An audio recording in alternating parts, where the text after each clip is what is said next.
Olá, boa noite. Na festa de Pentecostes, Papa afirma que em meio às lutas diárias, o Espírito Santo e seus dons nos permitem perseverar. Em Verona, Francisco encerra encontro dizendo que o Espírito Santo nos dá coragem de viver como cristãos. Veja como foi a celebração de Pentecostes nas basílicas de Santo Estevão e da Dormição, na Terra Santa. Paróquia dedicada ao Espírito Santo envia ajuda a flagelados por inundações no Sul. 82 mil pessoas foram resgatadas no Rio Grande do Sul, graças ao esforço de voluntários, bombeiros e agentes de diferentes órgãos públicos. Cientista assegura que combinação de fatores geológicos e mudanças no clima causou um desastre ambiental no Rio Grande. Conselho Federal de Medicina prepara recurso contra a decisão do STF que derrubou resolução sobre aborto. O Canção Nova Notícias está começando a serviço da vida e da esperança.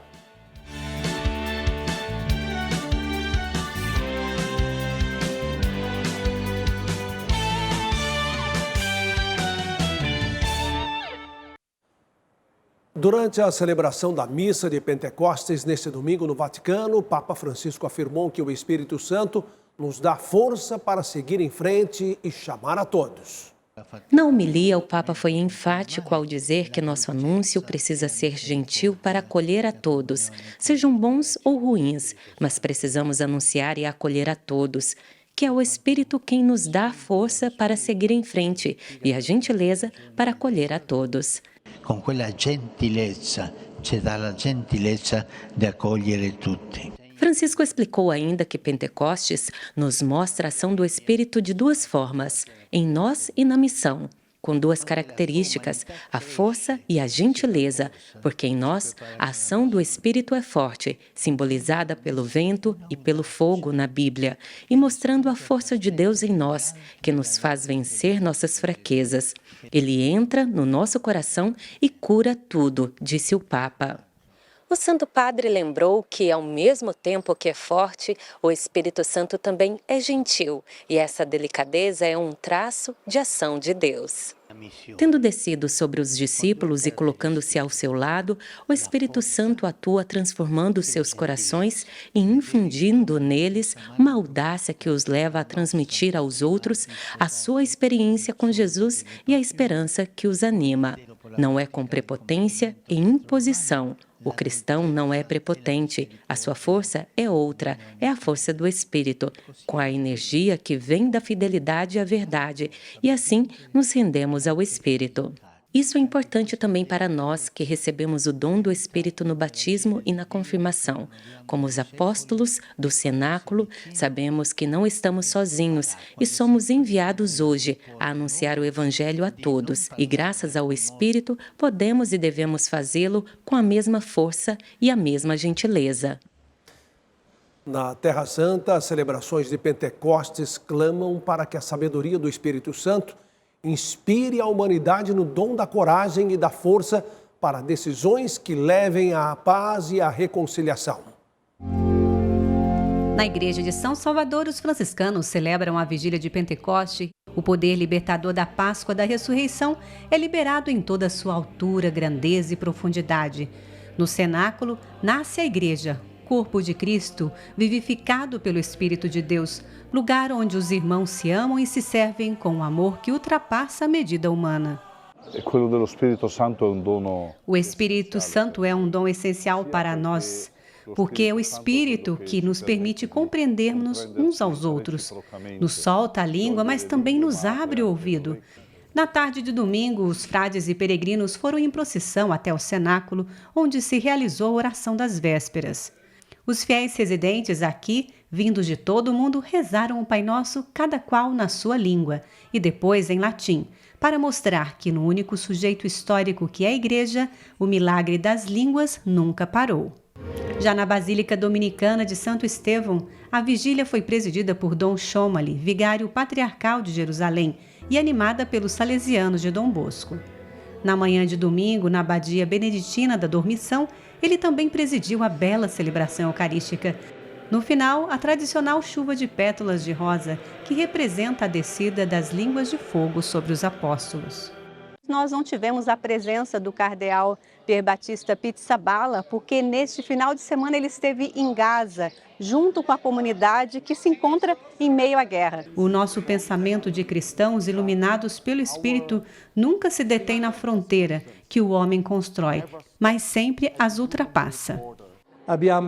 Pedimos aos políticos, a quem toma decisões no mundo e nessa Terra Santa, a sabedoria do Espírito Santo, para que saibam tomar as decisões certas, de acordo com os princípios da justiça e também da paz e da reconciliação. Mudamos de assunto porque pesquisadores brasileiros afirmam que fatores geológicos e mudanças climáticas potencializaram as tempestades e inundações no sul do Brasil. O número dos que perderam a vida chegou a 157. Mais de 600 mil pessoas estão fora de casa. Além do Rio Grande do Sul, o fim de semana foi de muita chuva em Santa Catarina. A Defesa Civil catarinense afirmou que 117 pessoas estão em casa de parentes ou amigos e outras 654 foram acolhidas em abrigos públicos. 24 cidades foram atingidas e 8 decretaram situação de emergência. As inundações que atingiram os 2 estados causaram a morte de dezenas de pessoas e perdas econômicas que podem chegar a 10 bilhões de reais só aqui no Rio Grande do Sul. O rio Taquari, em alguns momentos, ele sobe 1 metro, 2 metros em 1 hora. Então essa água vem muito rápido, então ele já fica lento. Aí tu tem a questão do vento. O vento muda muito. Então, quando o vento muda para o sul, ele já gera um represamento do Guaíba. Então, também atrapalha. Novas chuvas atrapalham. A frequência de extremos, como seca e inundações, está ligada à influência do El Niño e das mudanças climáticas, de acordo com essa meteorologista. Para ela, o desastre ambiental é resultado da combinação de fatores geológicos e mudanças no clima. A cientista alerta que mais chuvas deverão atingir a região. Nós podemos voltar a ter vários problemas. Por quê? Porque os volumes de chuva podem variar na faixa de 100 até 200 milímetros, isso em 48, 72 horas. Em Porto Alegre, o Guaíba voltou a subir. Na manhã de hoje, chegou a 4 metros e 32 centímetros. A cota de inundação é de 3 metros.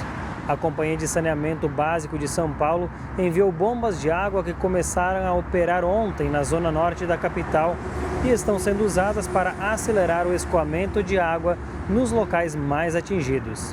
A solidariedade marca este capítulo da história gaúcha e catarinense. O Brasil e o mundo continuam a enviar bens de consumo, alimentos, material de higiene e limpeza, além de cobertores. Voluntários e militares se unem para fazer o bem e amenizar a dor de quem perdeu o que é material, mas confia a providência para recomeçar. Olha, diariamente o Brasil acompanha os boletins da Defesa Civil do Rio Grande do Sul, atualizando o número de óbitos e pessoas desaparecidas. Mas tem um dado que é o da quantidade de pessoas resgatadas. Sobre este assunto, nós vamos chamar Sidney Fernandes em São Paulo, que tem mais informações. Boa noite, Sidney. Boa noite a vocês aí em nossa central de jornalismo e boa noite a todos que nos assistem. Milhares de pessoas foram resgatadas no Rio Grande do Sul, graças ao esforço de 27 mil agentes, entre bombeiros, voluntários e pessoas de diferentes órgãos públicos. Essa gente deu ao povo gaúcho uma nova oportunidade para recomeçar. Saí com a água acima do joelho, 1 palmo. Aí começou a alagar dali em diante, começou a chuva, a água começou a subir. E a sorte que nós estávamos lá no terceiro piso. Em meio às águas e o desespero, eles trouxeram uma mão amiga e esperança. São profissionais e voluntários que salvaram vidas, trabalhando no resgate de mais de 82 mil pessoas e 12 mil animais até agora no Rio Grande do Sul. Desde os primeiros dias das enchentes, Capitão Emerson acompanhou muitos salvamentos. Nós temos um fluxo muito grande de chamados né, e as equipes atuando diuturnamente para cumprir com todos esses chamados, né? Então isso, de certa forma, ali no início foi bem complicado gerenciar esse fluxo absurdo de chamados, de pedido de socorro, né? E a certo momento isso estabilizou, né? Mas com certeza, assim, enquanto profissional, sem sombra de dúvidas, é a ocorrência de maior complexidade que eu já atuei. E os resgates no Rio Grande do Sul também contaram com a ajuda de várias partes do Brasil. De São Paulo, um dos auxílios enviados foi o do Corpo de Bombeiros. O Sargento Diego foi ao Rio Grande do Sul e permaneceu nos trabalhos de resgate por cerca de 10 dias. E lembra das dificuldades que viveu logo no início das atividades. A gente navegando com a embarcação, tinha carro submerso, lança de portão, grade, arame farpado, que pode bater no fundo de uma embarcação, pode pegar o motor, e a gente tinha que tomar esse cuidado para não bater. Uma cena assim de filme catastrófico mesmo, né? A gente tinha que sempre trabalhar em 2, né, ou 3, para tentar ajudar. Quando era uma pessoa acamada, e aí as outras próprias pessoas que estavam lá no local às vezes ajudavam, mas na hora que chegava na parte de água, a gente tentava flutuar a pessoa de alguma maneira. Sargento Diego também lembra que o trabalho em equipe entre profissionais de diferentes estados e os voluntários faz a diferença. Tiago é voluntário, teve o desejo de auxiliar o povo do seu estado de alguma forma e conciliou sua vida profissional com a vontade de fazer o bem ao próximo, em abrigos e em resgates. Hoje não fui eu, né? Hoje não fui eu que passei por isso, porque a minha casa ela não esteve em nenhuma área de alagamento, mas eu sei que o momento em que eu precisar, as pessoas fariam por mim. Como cristão, a gente não pode se esquivar de ajudar o próximo, né? E para seguir dando assistência ao povo gaúcho, o governo do estado firmou uma nova parceria com uma plataforma de voluntariado. As informações com o Flávio Rogério. Com o objetivo de recrutar voluntários para as regiões atingidas pelas enchentes no Rio Grande do Sul, a Secretaria de Desenvolvimento Social do Estado firmou uma parceria com a plataforma Transforma Brasil. As ofertas de voluntariado são principalmente para locais como abrigos e centrais de doações. A plataforma ainda vai oferecer cursos e capacitação para quem deseja ser voluntário, além de facilitar a seleção de ajuda especializada, segundo o governo do Rio Grande do Sul. O site transformabrasil.com.br é conhecido por oferecer vagas de voluntariado em todo o país. Também é possível se cadastrar para enviar doações para o Rio Grande do Sul. De São Paulo, Flávio Rogério, para o Canção Nova Notícias. Esses foram os destaques de hoje aqui de São Paulo. Amanhã voltaremos com novas informações. O Conselho Federal de Medicina vai entrar com recurso contra a decisão do ministro Alexandre de Moraes do Supremo Tribunal Federal sobre a assistolia fetal. Nós vamos a Brasília saber mais com Ronaldo da Silva. Ronaldo, boa noite. Reinaldo, um bom começo de semana para você. Boa noite para tanta gente que agora também nos acompanha. A decisão impacta diretamente na realização de aborto por meio de uma técnica clínica que interrompe os batimentos cardíacos do bebê antes de sua retirada do útero. A decisão do ministro Alexandre de Moraes atendeu um pedido protocolado pelo PSOL. A resolução do Conselho Federal de Medicina não permitia que médicos realizassem a técnica de aborto após as 22 semanas de gestação. A Suprema Corte alegou que essa restrição impõe direitos que não estão previstos em lei. Sempre que o juiz tem necessidade de discutir um assunto com a profundidade que o assunto exige, ele busca peritos, ele busca especialistas. As perícias são indispensáveis para todas as decisões no judiciário. E por que não respeitar as decisões dos peritos em ciência? Porque os médicos são a ciência, são os peritos, são quem tem capacidade para falar. Doutora Tânia reforça ainda que a utilização de assistolia fetal é proibida em uma resolução do Conselho Federal de Medicina Veterinária, o que contrapõe a valorização da vida humana. A medicina veterinária tem a sensibilidade de não causar crueldade nos fetos dos animais, para perceberem o quanto o ser humano está sendo colocado à margem e ínfimo diante da vida. Aliás, a vida do ser humano não está tendo valor, é o que parece. Em nota, o Conselho Federal de Medicina informou que não foi convocado previamente para se manifestar sobre o assunto perante a Corte e que vai entrar com um recurso para contrapor a liminar concedida pelo ministro Alexandre de Moraes. O Supremo Tribunal Federal deu um prazo de 10 dias para que o órgão regulador envie informações sobre o assunto. É fundamental que nós consigamos passar para a população brasileira o que é a sistolia fetal. Somente com isso o debate será feito de uma forma correta. Nós não estamos de forma nenhuma atuando contra a lei brasileira e por isso o Conselho Federal de Medicina já está entrando com recurso contra essa decisão do ministro Alexandre de Moraes do Supremo Tribunal Federal. Então, partindo desta premissa, é desrespeitar totalmente a ciência, desrespeitar o posicionamento do Conselho Federal de Medicina e tomar uma decisão eminentemente jurídica e, eu diria, fria, na letra fria da lei.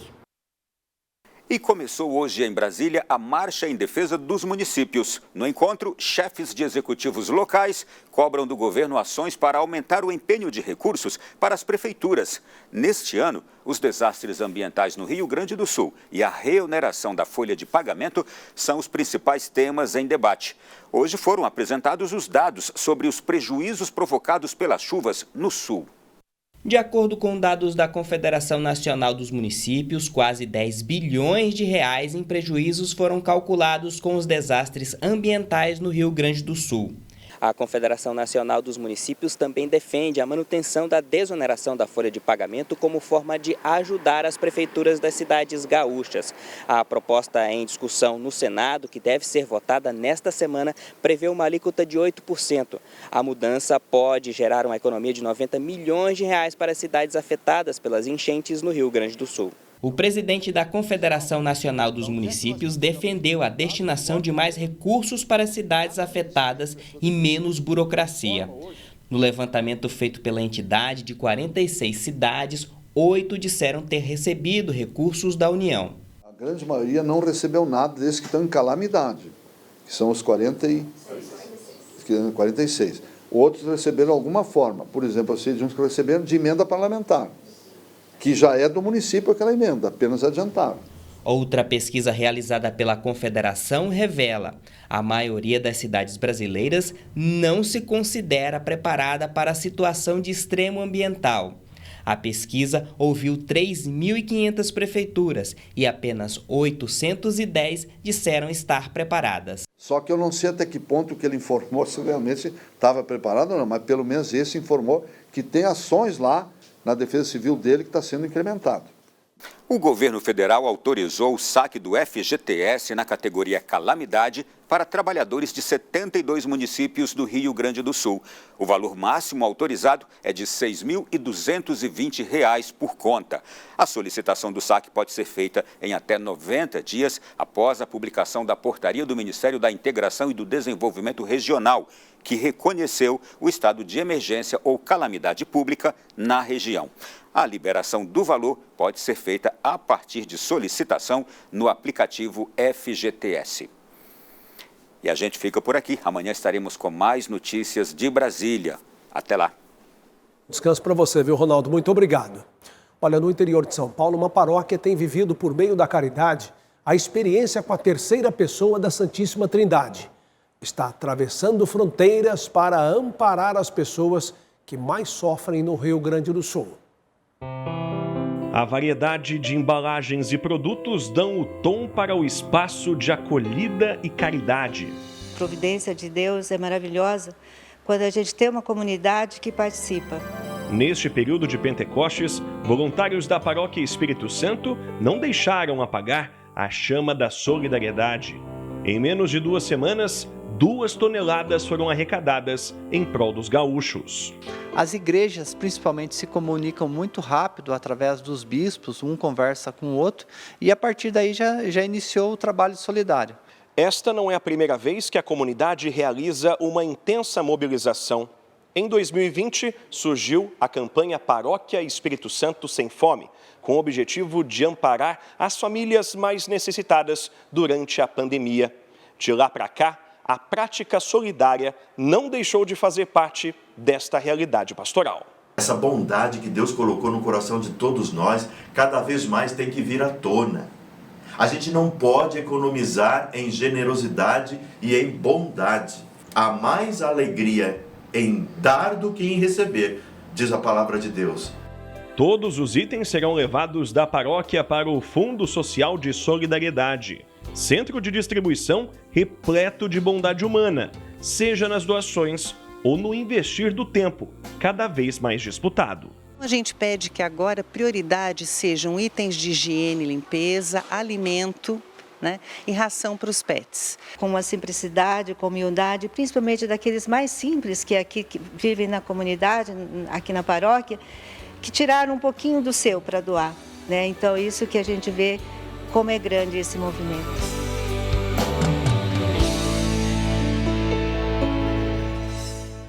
Um instituto de pesquisas do Estado do Espírito Santo apresentou um levantamento do plano de mudanças climáticas para as capitais brasileiras. 15 delas não possuem plano elaborado para situações como as que estão acontecendo no Rio Grande do Sul. O levantamento foi realizado pelo Instituto IJSN após a tragédia no Rio Grande do Sul. Milhares de casas ainda continuam submersas e mais de 617 mil pessoas estão fora de casa. Porto Alegre é a única capital da região sul que não possui um plano de ação de mudanças climáticas.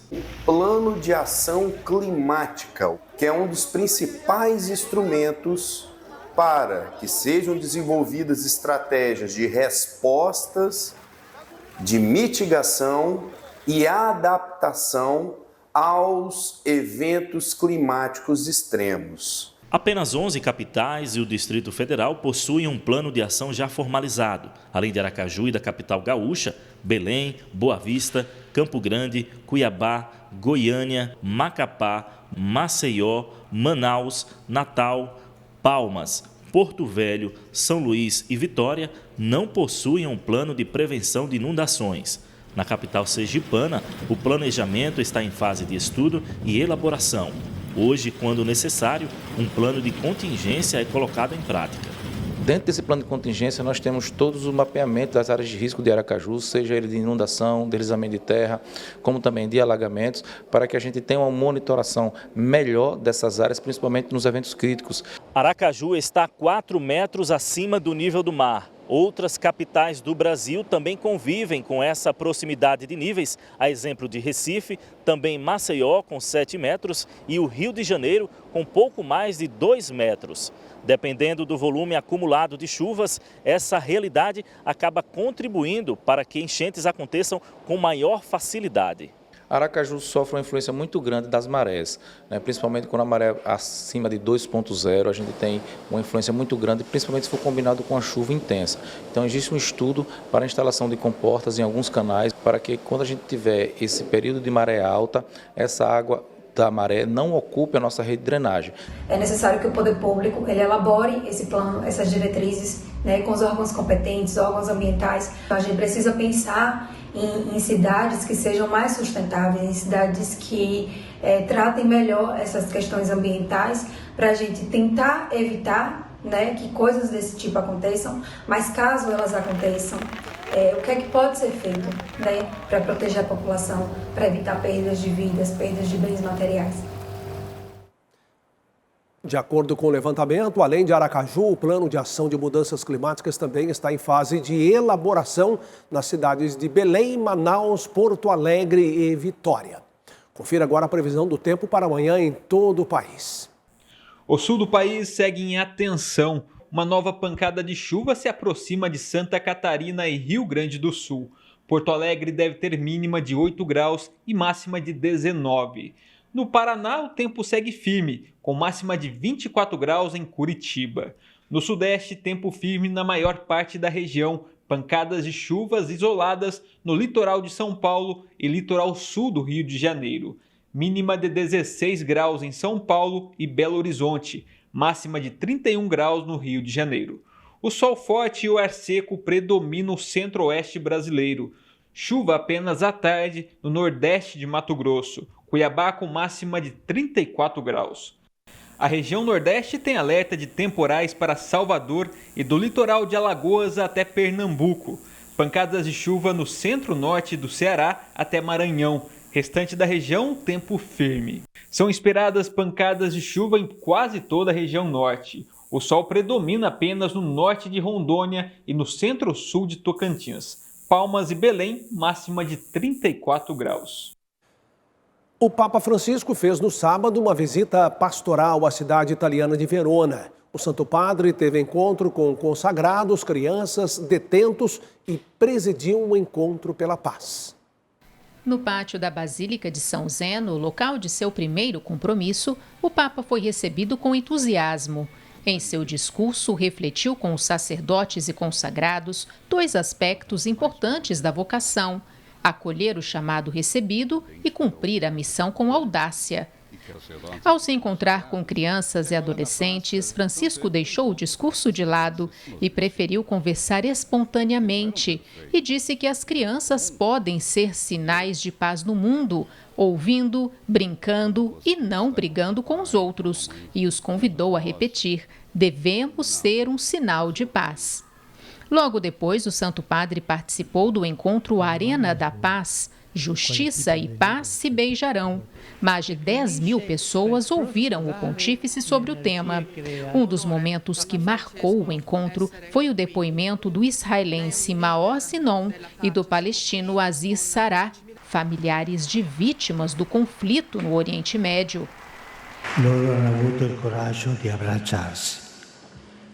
Eles tiveram a coragem de se abraçar. E isso não somente é coragem e testemunho de querer a paz, mas também é projeto de futuro, abraçar-se. E olhando o abraço destas 2 pessoas, cada um no seu coração, reze ao Senhor pela paz e faça uma decisão interior para acabar com as guerras. O 4º compromisso do Papa foi o encontro com detentos da penitenciária de Montório, uma das 10 mais superlotadas da Itália. Francisco almoçou na instituição e, ao encorajar os detentos, renovou o apelo em prol da dignidade humana. A missa, com mais de 30 mil fiéis, encerrou a visita do Papa à cidade italiana. Mais uma vez, Francisco fez uma reflexão espontânea sobre o Espírito Santo, já que era véspera de Pentecostes. O Espírito Santo nos dá a coragem de viver a vida cristã, e com essa coragem ele muda a nossa vida. Não importa a nossa idade, disse Francisco. Em apenas um dia, o Espírito pode mudar sua vida. Ele pode mudar seu coração. O Canção Nova Notícias está de volta e exibe agora um resumo do acampamento de Pentecostes que reuniu fiéis e peregrinos na sede da comunidade no interior de São Paulo. Veja como foi. A programação contou com 3 dias intensos. Na sexta-feira, a missa de abertura foi presidida pelo padre Ricardo Rodolfo. Na sequência, peregrinos louvaram a Deus com um show da cantora Ana Lúcia. Acima de todo nome, tu és o Senhor Jesus.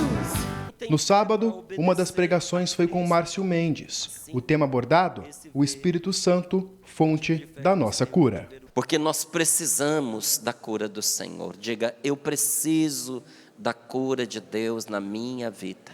E em um dos momentos, no domingo, foi a pregação com o padre Roger Luiz. Essa solenidade que nós estamos celebrando, ela é o nascimento da igreja como uma igreja missionária, uma igreja carismática, enviada às nações, porque foi isso que Jesus disse nos Atos dos Apóstolos, no capítulo 1, versículo 8.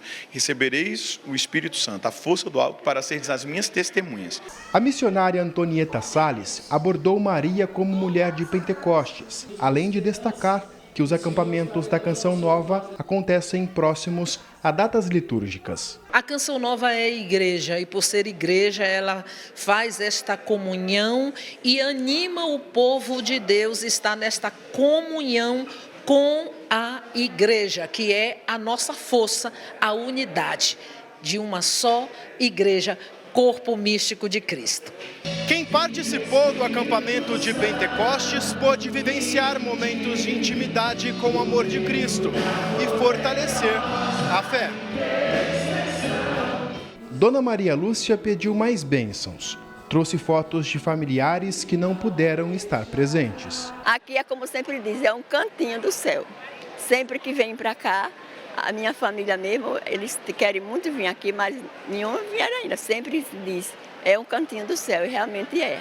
Dona Hélia é de São Bernardo do Campo, no interior paulista, e já participou em outras edições. Sinto muito alegria no meu coração de poder estar aqui e agradecer a Deus, né? Coração agradecido, renovada. Ser canção nova é bom demais. Meu filho aguenta firme, pois em breve chegará o dia do Senhor. Também na Canção Nova, o Santuário do Pai das Misericórdias recebe milhares de pessoas toda semana e é mantido por sócios, amigos e benfeitores que ajudam esta obra na jornada de evangelização. Vejam só, nós estamos com 63% de nossa meta na campanha desse mês. Faça sua doação pelo Pix, com a chave pix.doação@cançãonova.com e obrigado por sua fidelidade. Olha, a cidade italiana de Assis, terra natal de São Francisco e Santa Clara, sediou nesse fim de semana o 12º Congresso Internacional de Pentecostes com o tema Pentecostes de Paz. A cidade de Assis, região central da Itália, recebeu neste final de semana mais de 1.000 pessoas para o Congresso Internacional de Pentecostes. Nos 2 dias de evento, o desejo por uma nova experiência, como a que viveram os apóstolos no cenáculo com Maria. Nos lábios, o clamor dos participantes por um Pentecostes de paz. Comunidade Nossa Senhora Aparecida, comunidade carismática, estarmos aqui vivenciando esse Pentecoste da Paz. É uma emoção muito grande participar de um Pentecoste. O congresso promovido pela Comunidade Obra de Maria em parceria com a Canção Nova é tradicionalmente realizado na Terra Santa. Porém, neste ano, Assis foi a cidade escolhida. No sábado, o evento ocorreu no auditório da Basílica de São Francisco de Assis. Já no domingo, no Teatro Lyric Assis. Por causa da guerra que está tendo lá, e nós procuramos justamente um lugar de paz. E qual é o lugar maior paz do mundo? É justamente Assis. Então eu quero lembrar o Padre Jonas, né? Porque na verdade ele teve essa inspiração. Vamos fazer Pentecostes na Terra Santa. Futuramente voltaremos à Terra Santa em Pentecostes. Todos reunidos na cidade que é considerada da paz para rezar pelo fim de tantos problemas sociais, pelas pessoas que sofrem as consequências dos desastres naturais e para que acabem as guerras. Com certeza, eles trazem as suas alegrias e tristezas e depositam ali diante da tumba de Francisco, que o peregrino possa encontrar essa paz internamente da Basílica de São Francisco de Assis. Estamos rezando pela paz no mundo, estamos rezando pelo Rio Grande do Sul, e todos os anos renovar essa festa na igreja, essa solenidade de Pentecostes é muito importante. A mãe do beato Carlo Acutis falou sobre a espiritualidade do seu filho. Também representantes do CARIS, Serviço Internacional para a Renovação Carismática Católica, participaram do congresso. É esse o objetivo do CARIS, a unidade, a convivência, a partilha, a vida fraterna. O congresso contou com pregações, momentos de oração, Santa Missa, shows, tudo para promover uma nova experiência com o Espírito Santo. Para aqueles que estavam em casa, o congresso foi transmitido pela TV Canção Nova. Com várias casas internacionais, Portugal, França, Itália, o pessoal do Brasil. São 2 dias muito intensos para dar a esse povo viver essa experiência de Pentecostes. E a expectativa é grande para o local do próximo congresso. Nós queremos realmente viver o Pentecoste da paz, mas em Jerusalém, que a paz nasce do Cristo. Eu vos deixo a paz e eu vos dou a minha paz.